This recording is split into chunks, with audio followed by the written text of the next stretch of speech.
Ça, c'est la toute nouvelle Genesis G80 2021 qui s'attaque directement au Mercedes-Benz de classe E, Audi A6 et BMW Série 5. Alors, est-ce qu'elle a ce qu'il faut pour faire compétition aux Allemandes? Eh bien, c'est ce que vous allez découvrir maintenant.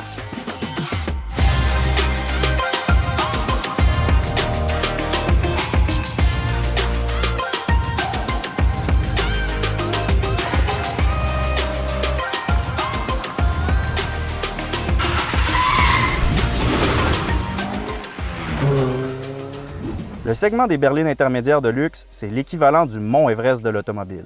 Seulement 3 Allemandes trônent au sommet depuis plus de 20 ans et ceux qui ont tenté de prendre leur place ont disparu pour ne plus jamais revenir. C'est le cas de 3 japonaises, les Acura RLX, Infiniti Q70 et Lexus GS, et même de la vieille américaine qui a été la première à avoir atteint le sommet dans les années 40, la Lincoln Continental.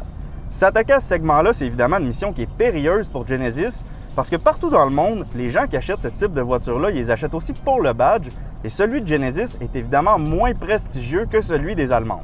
Alors voyons voir ce que Genesis fait différent des autres, ou plutôt c'est quoi leurs arguments pour convaincre les gens de passer par-dessus le badge. Mais juste avant d'aller plus loin, n'oubliez pas de vous abonner à notre chaîne Auto Passion, qui compte maintenant plus d'une 50aine d'essais comme celui-ci.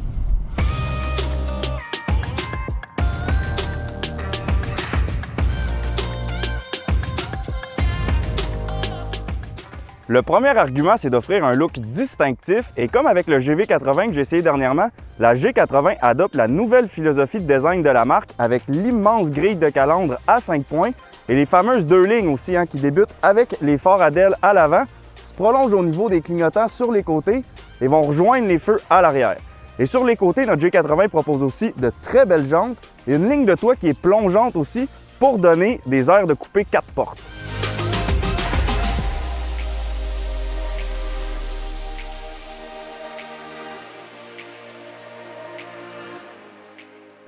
Mais le look extérieur, c'est pas la seule chose qui va convaincre les acheteurs de berline de luxe de passer par-dessus le badge. Il y a aussi l'habitat qui compte et à ce chapitre-là, Genesis ont vraiment réussi leur coup. La première chose que vous remarquerez quand vous montez à bord de la G80, c'est évidemment le tableau d'instrumentation entièrement digital qui vous accueille avec une superbe infographie en 3 dimensions.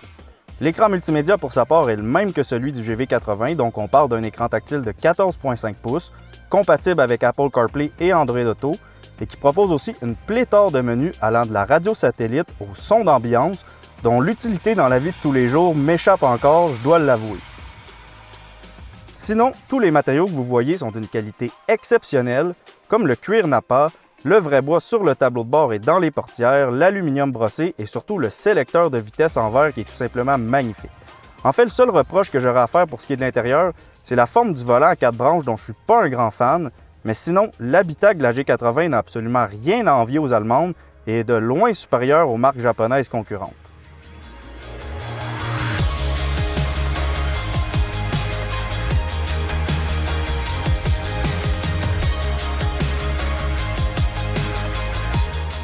Personnellement, j'adore le look de la G80, autant à l'intérieur qu'à l'extérieur, parce qu'il est tout simplement différent des autres. En fait, c'est un espèce de savant mélange entre l'attention aux détails purement coréenne, l'élégance européenne, mais avec une petite touche excentrique à l'américaine. D'ailleurs, contrairement aux marques japonaises et américaines, Genesis ne s'entête pas à engager pratiquement juste des dirigeants qui viennent de leur pays. Et la preuve, c'est que le design de la marque est dirigé par 2 gars, Sang Yopli, un Coréen qui a fait ses preuves entre autres chez Bentley, et Luc Dunkervolk, probablement l'un des talents les plus internationaux qui soit. Il est né au Pérou, a étudié en Amérique du Sud, en Afrique, en Belgique et en Suisse, en plus de parler 10 langues et d'avoir designé les autos sur les posters dans les chambres de petits gars de ma génération. Et ce qui est intéressant avec la façon de travailler de ces 2 génies-là, c'est qu'ils font des espèces de concours entre leurs 3 studios de design. Donc, il y en a un en Corée du Sud, un en Californie et un autre en Europe. Et là, ils vont leur envoyer des contraintes générales, comme disons les lumières en 2 lignes. Et là, ensuite, ils vont guider un petit peu les équipes, regarder le produit final et choisir un gagnant.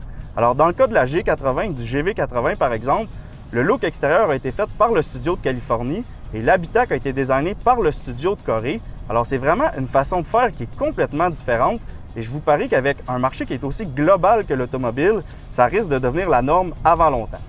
Donc, personnellement, je pense que ça fait aucun doute que le look de la G80 est un argument qui est assez convaincant pour que les gens passent par-dessus le badge. Mais évidemment, tous les goûts sont dans la nature, donc n'hésitez pas à nous dire, vous, ce que vous pensez du look de notre G80. Ceci étant dit, ça m'amène à passer au deuxième argument, soit le feeling qu'on a derrière le volant. Et première chose à savoir, c'est que la G80, comme le GV80, c'est pas une auto qui est axée sur la performance. Et d'ailleurs, c'est encore à ce chapitre-là que les Allemandes ont l'avantage parce qu'elles offrent des versions de performance de leur berline. Alors même si on a un V6 biturbo de 3,5 litres qui développe quand même 375 chevaux et 390 livres-pieds de coupe, ça reste que c'est pas une AMG. Par contre, si vous êtes à la recherche de confort et de commodité à bord, bien là, vous allez être servi parce que la G80, c'est une vraie limousine. Les sièges sont archi confortables. En mode confort, la suspension est juste parfaite. On a probablement l'un des meilleurs afficheurs tête haute de l'industrie. Même chose pour le système de conduite autonome. Et on retrouve jusqu'à 21 haut-parleurs dans notre G80. Alors ça, là, pour vous donner une idée, c'est pratiquement 2 fois plus que toutes les concurrentes allemandes à prix égal. Alors, avis aux audiophiles. Pour ce qui est de la tenue de route, je sens qu'on a un petit peu de sous-virage quand on rentre rapidement dans les courbes, surtout avec le V6 parce qu'évidemment, il ajoute un petit peu de poids aux roues en avant. Mais règle générale, c'est quand même très bien. Et une autre chose que j'aime aussi, c'est qu'on a droit à un vrai système de traction intégrale qui envoie le couple en priorité aux roues en arrière, mais qui peut quand même envoyer jusqu'à 50 % de la puissance aux roues avant. Et ça, ce que ça va faire, c'est qu'on va pouvoir avoir des bons temps d'accélération dans n'importe quelle surface. On peut boucler 0-100 en 5,7 secondes sur le sec. Alors, je pense qu'à ce niveau-là, on peut dire que c'est quand même très bien. Donc, pour l'argument du feeling qu'on a derrière le volant, si vous recherchez le confort, la G80 passe le test haut la main. Par contre, si vous cherchez un petit peu plus de sensations fortes, plus de performance, vous allez être définitivement mieux servi avec une AMG. Mais là, une AMG, évidemment, c'est pas donné. Alors, ça m'amène à passer au troisième argument qui est pas mal le plus important et j'ai nommé le prix. Alors, la G80 est offerte uniquement en deux versions, soit la 2.5 Advance avec le 4 cylindres de 300 chevaux à 66 000 $ et la 3.5 Prestige qu'on a à l'essai qui, elle, se vend 76 000 $. On parle donc de prix similaires aux versions de base des concurrentes allemandes, mais la différence, c'est que comme avec le GV80, la G80 en offre beaucoup plus à prix égal, puisque toutes les options sont incluses dans le package que vous choisissez, y compris l'entretien 5 ans et le service de valet à domicile.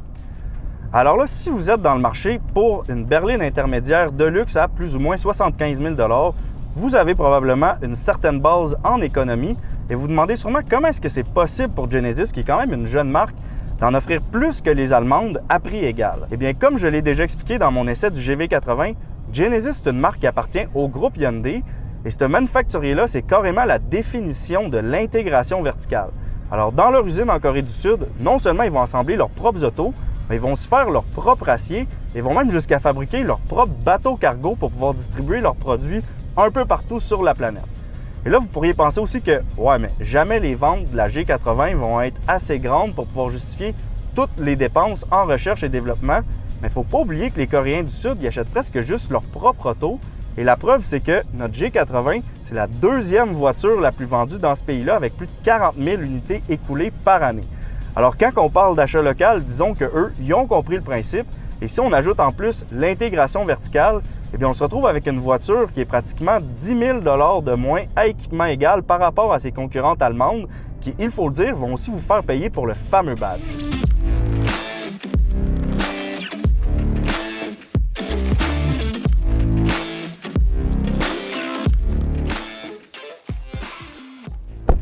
Alors, je pense que ça fait le tour pour aujourd'hui.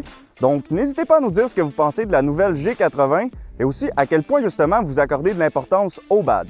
Et là, si vous voulez faire votre propre essai de la G80, eh bien, c'est simple, vous avez juste à passer chez Genesis Estrie ou à les appeler pour réserver même un essai à domicile. Et d'ici ce temps-là, n'oubliez pas de cliquer sur j'aime si vous avez aimé cette vidéo. Et là, c'est le temps de vous dire, on se revoit bientôt pour une prochaine capsule.